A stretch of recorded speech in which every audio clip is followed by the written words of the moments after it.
Hi, I'm Dr. Kaur, and if you're on the journey of healing from narcissistic trauma, this is for you. Today, I'll share with you 10 signs that show that you're making real progress on your healing journey because healing isn't linear, and sometimes we can go through ups and downs, and we're not sure if we're actually making progress. So, look out for those 10 signs. This is something important for you if you're overcoming narcissistic trauma. And the most important one is number 10. So make sure you listen or watch right till the end. Sign number one is that you're increased self awareness. You're more aware of how you feel, and you're also aware of your own reactions in terms of healing as well. Now, you might be asking, why is this? Why do I need to know? Because I've heard this so many times, but why is this? It's because in toxic relationships, the brain changes quite a lot. And we'll go through that briefly.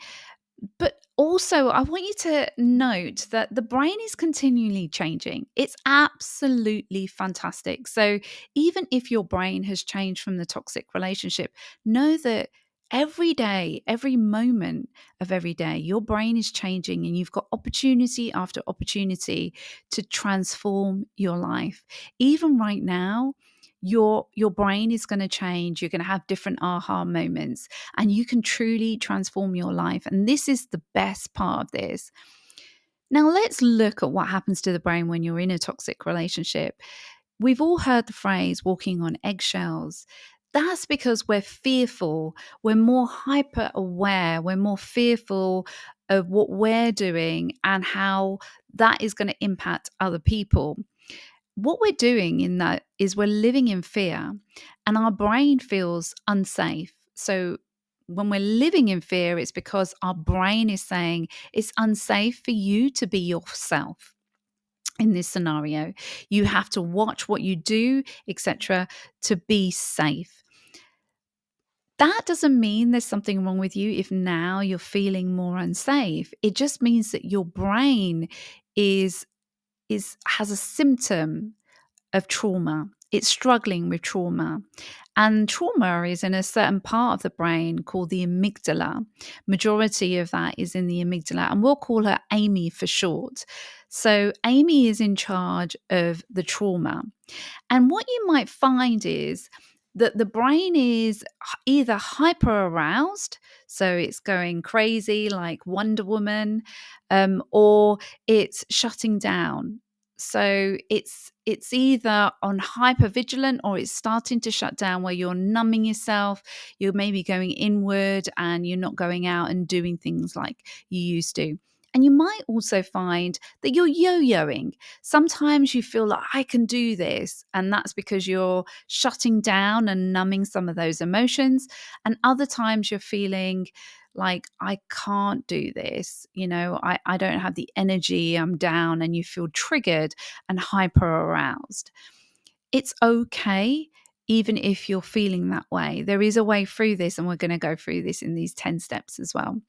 Feelings and emotions are key because it's the emotional part of the brain where most of the trauma resides. That's in Amy.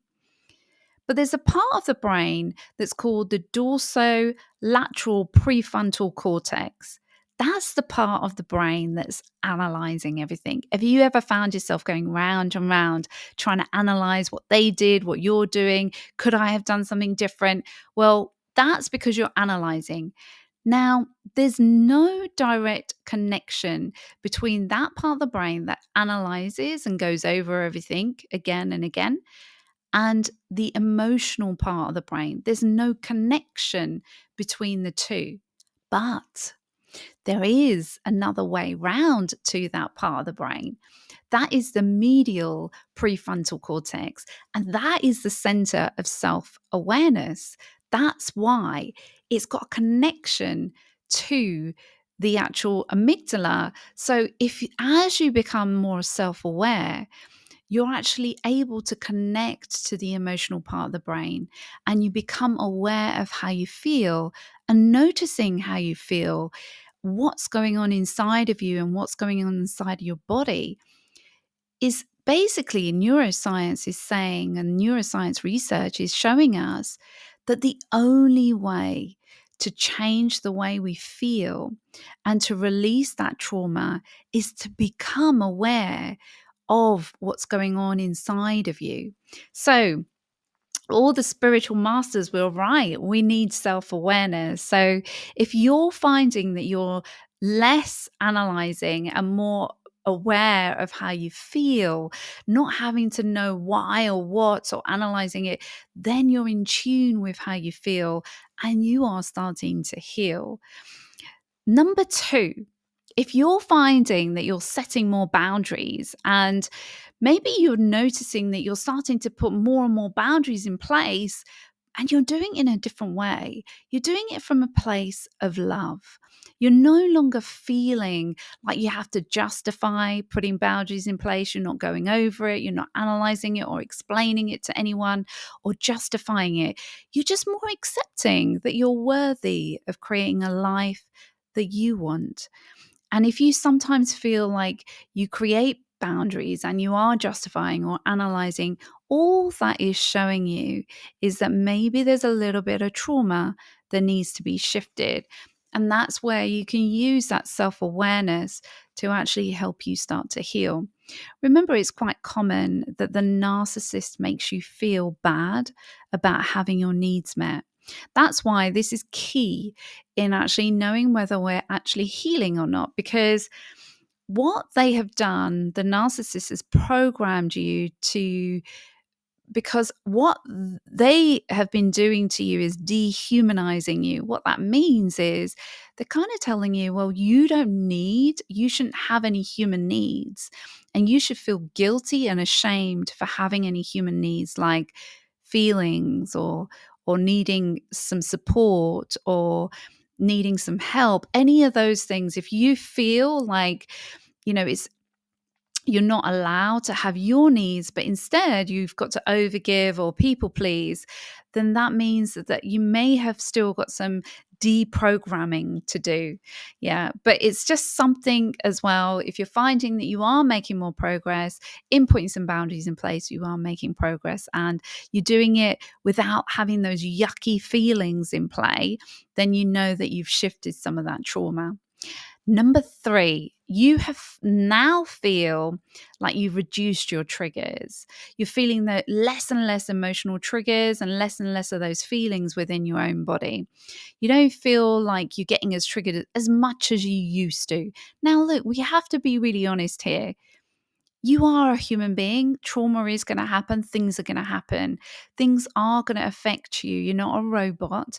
So you are going to feel triggered sometimes, but nowhere near, like, I don't know if you've experienced that whole feeling where, the phone pops up and there's a text and your heart starts going and you start worrying, or you see them and you feel the trauma and the triggers within your own body.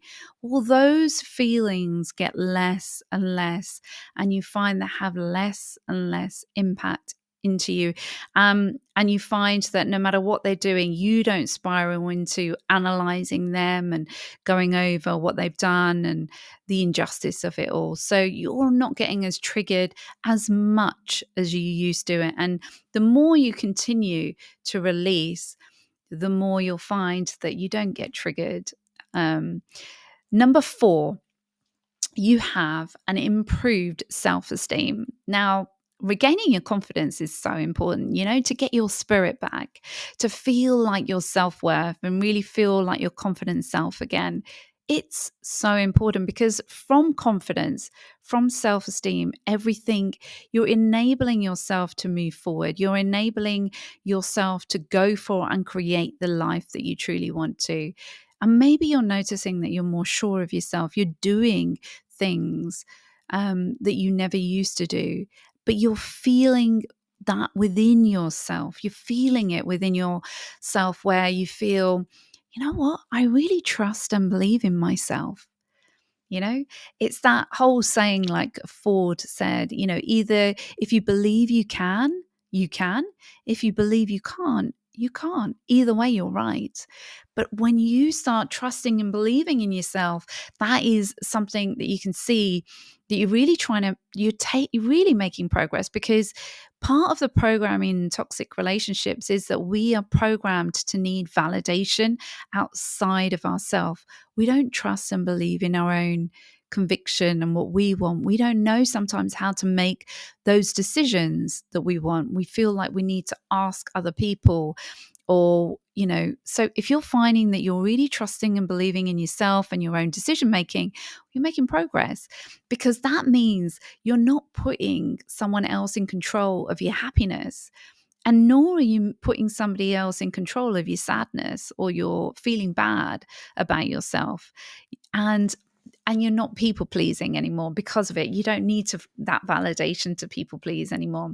Number 5, you are feeling emotionally stable. You feel like you mastered your emotions.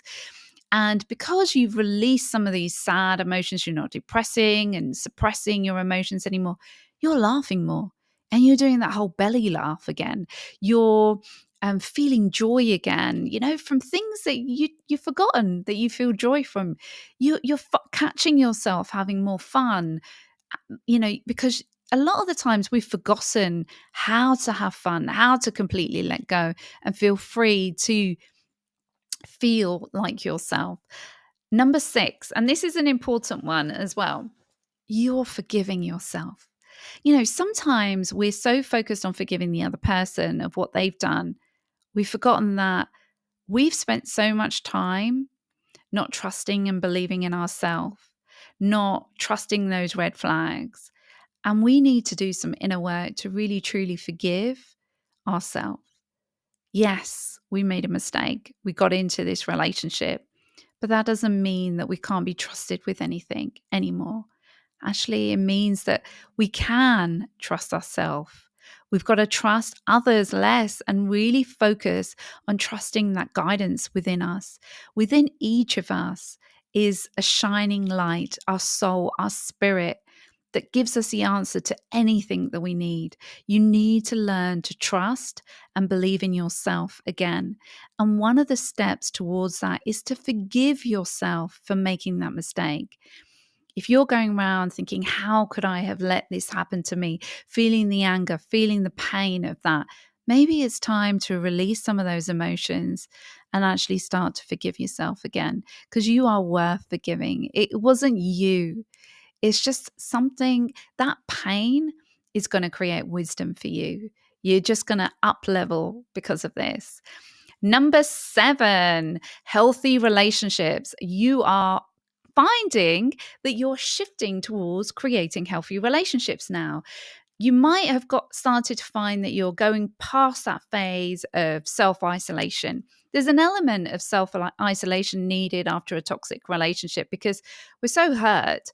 We need to isolate ourselves to actually heal the pain. But now, if you're finding you've healed and you're actually connecting with other people, you're accepting of yourself, you're accepting your vulnerabilities, and you're using your vulnerabilities to create connection with people.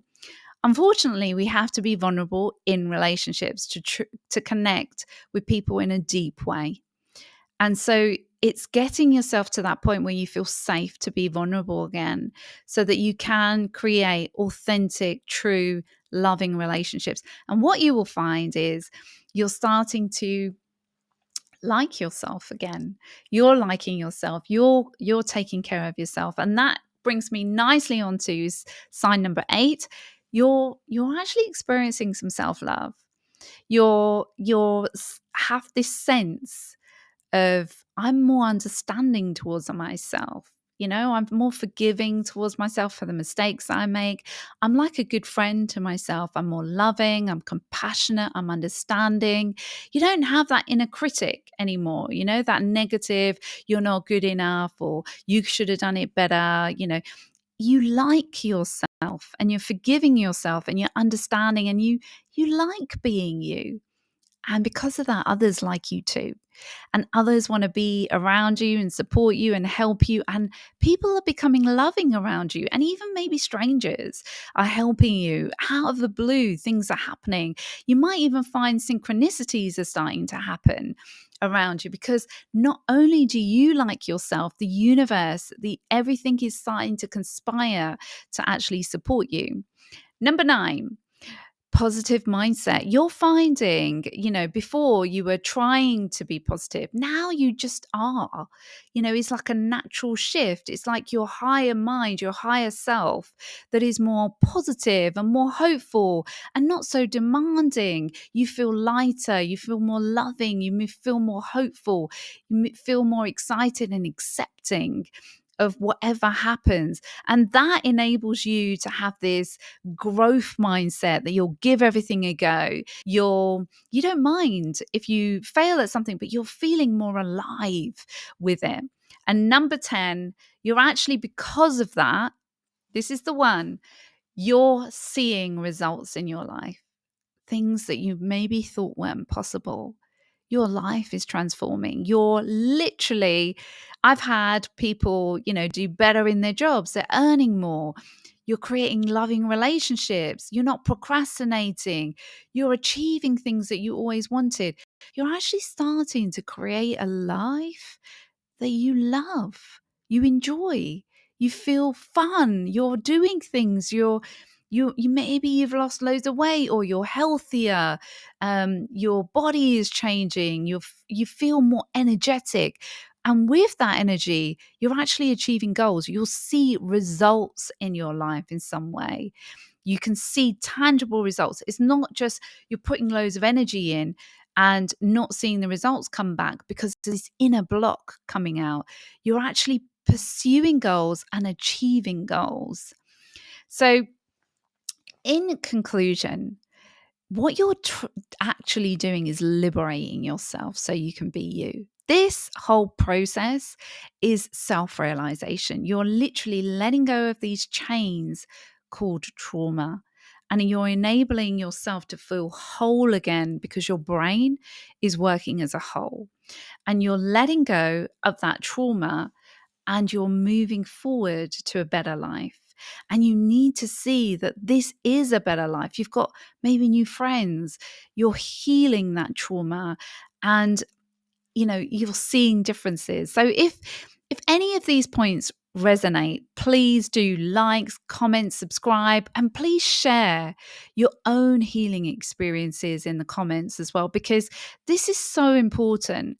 It's only through us sharing can we help people heal. So maybe someone will read a comment and actually feel inspired to actually heal themselves, because as well as I do, there's a point in that whole healing experience we think it's not possible. And that's because when we're traumatized, we believe it's not possible, so we don't try. So if you can inspire somebody else through your own healing journey, then please do write in the comments. I would love to hear from you as well. If you would like to know more about the 3 steps to heal yourself, please do join my free masterclass. There will be a link below in the resources section or the comment section. Remember, whatever happens, cultivate compassion, understanding, and love for yourself, because you deserve it. After all, you are worthy of living a life that you love. So never, ever give up on yourself. Sending you so much love. Till next time.